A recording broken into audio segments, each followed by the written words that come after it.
Alors de souvenirs et d'histoire, il en était également question aujourd'hui à Tain-l'Hermitage dans la Drôme, avec l'inauguration d'une statue représentant Charles V. Peu de gens le savent, mais c'est là qu'en 1350, Charles de Valois a épousé Jeanne de Bourbon. Olivier de Noyelles et Claire Chéri-Pelat ont rencontré l'homme à l'origine de cet hommage, un ancien employé de banque à la retraite qui porte ce projet depuis 15 ans maintenant.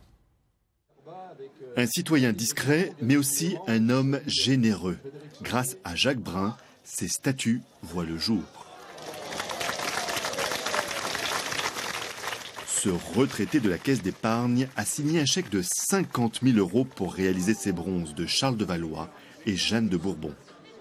Je viens de perdre, hélas, 2 membres de ma famille importants et je me retrouve seul. Donc, tout mon avoir partait à l'État, quoi qu'il m'arrive maintenant. Et autant en bénéficier du temps de mon vivant et faire des dons. Ériger les statues de ce couple royal, une idée qui lui est venue il y a une quinzaine d'années. Mais difficulté, il n'existe pratiquement aucune image médiévale de Charles et de Jeanne. Il a donc fallu collecter nombre d'informations autour de celui qui deviendra le roi Charles le Sage.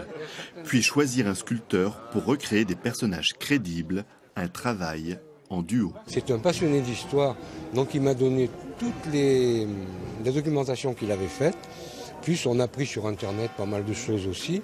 Et puis on a travaillé ensemble. Alors j'avançais mon travail, je le faisais venir, on discutait autour pour dire oui, là ça serait bien, là oui, la position est bien. Jacques Brun a choisi d'ériger le monument devant cette église pour une raison simple. Charles et Jeanne se sont mariés à cet emplacement en 1350. Ils ont alors 12 ans chacun. Nous sommes en pleine guerre de 100 ans. C'est une époque terrible, après la peste noire qui avait tué le tiers de l'Europe et la France, pareil.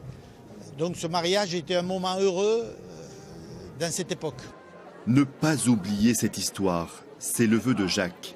Il souhaite donc associer l'école communale et choisir des élèves comme parrains et marraines. Le but, réaliser un baptême républicain du monument dans les prochaines semaines.